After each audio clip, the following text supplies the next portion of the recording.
पिशाचिनी का अधूरा प्यार। उस रात राहुल ने सोचा था वह बस एक सुनसान सड़क से गुजर रहा है। एक साधारण रास्ता, एक साधारण रात।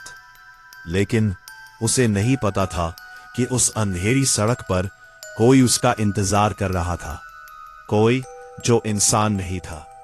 रात बहुत गहरी हो चुकी थी। आसमान में चांद था, लेकिन बादलों के पीछे छिपा हुआ।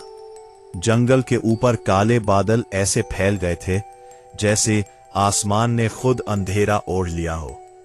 सड़क पर दूर दूर तक कोई रोशनी नहीं थी, कोई घर नहीं, कोई इंसान नहीं, बस एक पुरानी बाइक जो धीरे धीरे उस सुनसान सड़क को चीरते हुए आगे बढ़ रही थी। बाइक चला रहा था राहुल। उसकी उम्र 25 साल के आसपास थी। वह शहर से अपने गांव लौट रहा था। आज उसे देर हो गई थी और गांव पहुंचने के लिए उसे इस पुराने जंगल वाले रास्ते से गुजरना पड़ रहा था। गांव वालों ने उसे कई बार चेतावनी दी थी। उन्होंने कहा था, राहुल, रात में उस रास्ते से मत जाना, वहां कुछ ठीक नहीं है। लेकिन राहुल हंस दिया था। उसे लगा ये सब बस डराने वाली कहानियां हैं, अंधविश्वास। लेकिन उस रात उसे पता चलने वाला था कि हर कहानी झूठ नहीं होती। हवा तेज चल रही थी। हवा की सरसराहट पेड़ों की टहनियों को हिला रही थी। पेड़ों की पत्तियां आपस में टकरा रही थी और वो आवाज ऐसी लग रही थी जैसे कोई धीरे धीरे फुसफुसाकर बातें कर रहा हो। दूर कहीं झींगुरों की आवाज लगातार आ रही थी। रात की खामोशी में वो आवाज और भी डरावनी लग रही थी।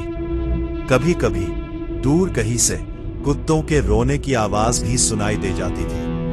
राहुल ने अपनी जैकेट कसकर पकड़ ली। उसके शरीर में हल्की सी सिहरन दौड़ गई। उसे अचानक महसूस हुआ जैसे कोई उसे देख रहा हो। उसने सिर घुमाकर चारों तरफ देखा, लेकिन सड़क खाली थी। जंगल अंधेरे में डूबा हुआ था, कोई नहीं था। राहुल हल्का सा हंसा। बेकार का डर, वो खुद से बोला। बाइक थोड़ी और आगे बढ़ी और तभी दूर सड़क के किनारे कुछ दिखाई दिया। राहुल की आंखें सिकुड़ गईं कि स्पीड कम कर दी। सड़क के किनारे एक लड़की खड़ी थी। वो सफेद कपड़ों में थी। उसके लंबे काले बाल हवा में उड़ रहे थे और वो धीरे धीरे हाथ हिला रही थी जैसे लिफ्ट मांग रही हो। राहुल का दिल एक पल के लिए रुक गया। इतनी रात में इस सुनसान जंगल में एक लड़की? वो कुछ सेकंड तक सोचता रहा। फिर उसने सोचा, शायद किसी मुसीबत में होगी। बाइक उसके पास जाकर रुक गई। राहुल ने पूछा, आप यहां इतनी रात में? लड़की ने धीरे धीरे सिर उठाया और उसी पल राहुल की सांस थम गई। उसका चेहरा बहुत सुंदर था, इतना सुंदर कि राहुल कुछ सेकंड तक उसे देखता ही रह गया। लेकिन उसकी आंखों में एक अजीब सी उदासी थी, एक गहरा दर्द। लड़की ने धीमी आवाज में कहा, मुझे गांव तक जाना है, क्या तुम मुझे थोड़ा आगे छोड़ सकते हो? उसकी आवाज बहुत धीमी थी, लेकिन उस आवाज में कुछ ऐसा था जो अजीब सा सुकून देता था। राहुल ने तुरंत कहा, हाँ, बैठ जाइए। और बाइक फिर आगे बढ़ने लगी। कुछ देर तक दोनों चुप रहे। सिर्फ हवा की आवाज और बाइक की आवाज सुनाई दे रही थी। फिर राहुल ने पूछा, आपका नाम क्या है? कुछ सेकंड तक कोई जवाब नहीं आया। फिर पीछे से एक धीमी आवाज आई, मीरा, मेरा नाम मीरा है। राहुल ने हल्की मुस्कान दी। आप यहां कैसे फंस गई? इस बार लड़की कुछ सेकंड तक चुप रही, फिर बोली, मैं किसी का इंतजार कर रही थी, लेकिन वो कभी नहीं आया। उसकी आवाज में दर्द था, गहरा दर्द। राहुल ने रियर मिरर में देखा। लड़की नीचे की तरफ देख रही थी, जैसे किसी पुरानी याद में खो गई हो। कुछ मिनट और गुजर गए। अचानक राहुल को महसूस हुआ लड़की के हाथ बहुत ठंडे थे, इतने ठंडे जैसे बर्फ। राहुल के दिल की धड़कन तेज हो गई। उसने धीरे से पूछा, आपका गांव कितनी दूर है? लड़की बोली, बस थोड़ा आगे। राहुल ने फिर मिरर में देखा।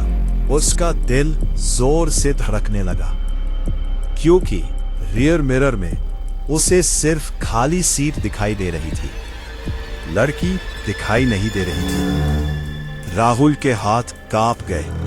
उसने तुरंत पीछे मुड़कर देखा। लड़की वही बैठी थी और धीरे धीरे मुस्कुरा रही थी। राहुल का गला सूख गया, उसकी सांसें तेज हो गई। तभी लड़की बोली, तुम डर गए? उसकी मुस्कान अब थोड़ी अजीब लग रही थी। राहुल ने कुछ नहीं कहा। उसने बाइक की स्पीड बढ़ा दी, लेकिन अचानक लड़की ने कहा, रुको। राहुल ने तुरंत ब्रेक लगा दिए। वे अब जंगल के बीच में थे, चारों तरफ घना अंधेरा। लड़की धीरे धीरे बाइक से उतर गई। फिर उसने राहुल की तरफ देखा। उसकी आंखें अब लाल हो चुकी थी। उसकी मुस्कान अब इंसानी नहीं लग रही थी। और फिर उसने कहा, तुम्हें पता है मैं यहां क्यों खड़ी थी? राहुल का शरीर डर से जम गया। लड़की धीरे धीरे उसके करीब आई और बोली, मैं अपने प्यार का इंतजार कर रही थी, लेकिन वह मुझे छोड़कर चला गया। हवा अचानक और ठंडी हो गई। पेड़ जोर जोर से हिलने लगे। लड़की की आंखों से काले आंसू बहने लगे। और फिर उसने कहा, तब से मैं हर रात इस सड़क पर उसका इंतजार करती हूं। वह धीरे धीरे राहुल के बिल्कुल पास आ गई। अब राहुल साफ देख सकता था। उसके दांत नुकीले हो चुके थे।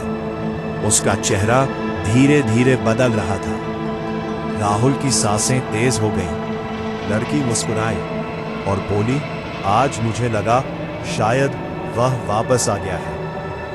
फिर उसने राहुल की आंखों में देखते हुए कहा, लेकिन तुम तो कोई और निकले। राहुल ने घबराकर बाइक स्टार्ट करने की कोशिश की, लेकिन बाइक स्टार्ट नहीं हुई। लड़की धीरे धीरे हंसने लगी। उसकी हंसी पूरे जंगल में गूंजने लगी। और उसी रात जंगल के अंदर एक भयानक चीख गूंजी। अगली सुबह गांव वालों को सड़क के किनारे राहुल की टूटी हुई बाइक मिली, लेकिन राहुल कभी नहीं मिला। और कहते हैं आज भी उस सुनसान सड़क पर रात के समय एक सफेद कपड़ों वाली लड़की दिखाई देती है। वो हर गुजरने वाले से पूछती है, क्या तुम मुझे घर छोड़ दोगे? और अगर कोई रुक जाए तो वो कभी वापस नहीं लौटता, क्योंकि वो लड़की नहीं, एक पिशाचिनी है और उसका प्यार आज भी अधूरा है।